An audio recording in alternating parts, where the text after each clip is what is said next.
চার ছেলে থাকে আমেরিকায়, বাবা আছে গাজীপুর বৃদ্ধাশ্রমে। ছেলেমেয়েরা কোথায় আছে আলাদা?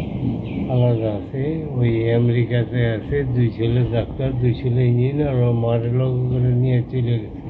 কল্পনা করে আমি নিউজটা দেখে অবাক হলাম। কিং কর্তব্য বিমূঢ়।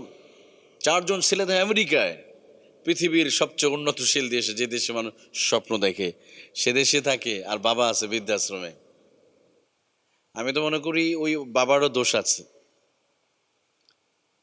ছেলের আপনি রাস্তা দেখিয়ে দিয়েছেন না, কষ্ট করে টাকা দিয়ে পাঠিয়েছেন বাইরে, এখন আপনার খোঁজ নিবে না। খোঁজ নিলেও দূর থেকে বললো, হ্যাঁ তুমি বৃদ্ধাশ্রমে থাকো, তোমার জন্য আমি প্রতি মাস মাস টাকা পাঠাবো। ওই ছেলেকে যদি আলেম বানাতেন, কোরআনের শিক্ষা দিতেন, আপনাকে ফেলে যেত না। কয়জন আলেম, কয়জন হুজুরের মা বৃদ্ধাশ্রম আছে দেখাতে পারবেন আপনারা? কয়জন হুজুরের মা, কয়জন আলেমের মা, কয়জন বক্তার মা বৃদ্ধাশ্রমে আছে? কয়জন রিক্সাওয়ালা, ভ্যানওয়ালা, ড্রাইভারের মায়েরা বৃদ্ধাশ্রমে আছে? আমি চ্যালেঞ্জ করে দেখাতে পারি, যত শিক্ষিতদের মা, মায়েরা, বাবারা বৃদ্ধাশ্রম। কারণ এই বাবারা মাথার ঘাম পায়ে ফেলে সন্তানকে অক্সফোর্ডে পড়িয়েছে, ক্যামব্রিজে পড়িয়েছে। আজকে ওই বাবারা ধুকে ধুকে মরতেছে। না শেষ বয়সে নাতি নাতনিদের একটু আদর পাবে, তাদেরকে আদর করবে, ছেলেদের দেখতে পাবে, কি সব বঞ্চিত। ধুকে ধুকে এক পর্যায়ে আত্মহত্যা করে মারা যায়।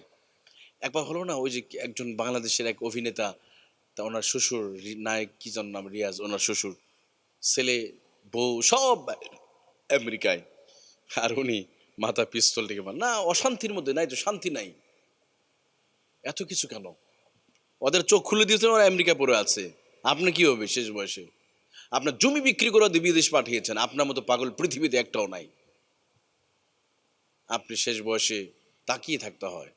আমি তো মনে করি এটা আমাদের নিজেদের ভুল, নিজেদের একটা মারাত্মক ভুল।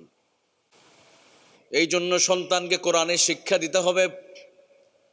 কোরআনের শিক্ষা যদি ইকরা বিসমি রাব্বিকাল্লাযী খলাকতে যদি শিক্ষা দেয়া হয়, কারণ কোরআন শিক্ষা করলেই, কোরআন পড়তে গেলে কোরআনে ওই আয়াত চোখের মধ্যে দেখে দিবে।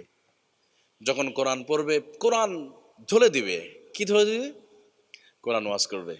সূরা বানী ইসরাঈল যখন পড়া শুরু করবে, তখন 23 নম্বর আয়াত যখন চলে আসে, তখন বলবে ওয়াকাদা রাব্বুকা আল্লা তা'বুদু ইল্লা ইয়াহু ওয়া বিল ওয়ালিদাইনি ইহসানা ইম্মা ইয়াবলুগান্না ইনদাকাল কিবরা আহাদুহুমা আও কিলাহুমা فلا تقل لهما اف ولا تنهرهما وقل لهما قولا কারীমা।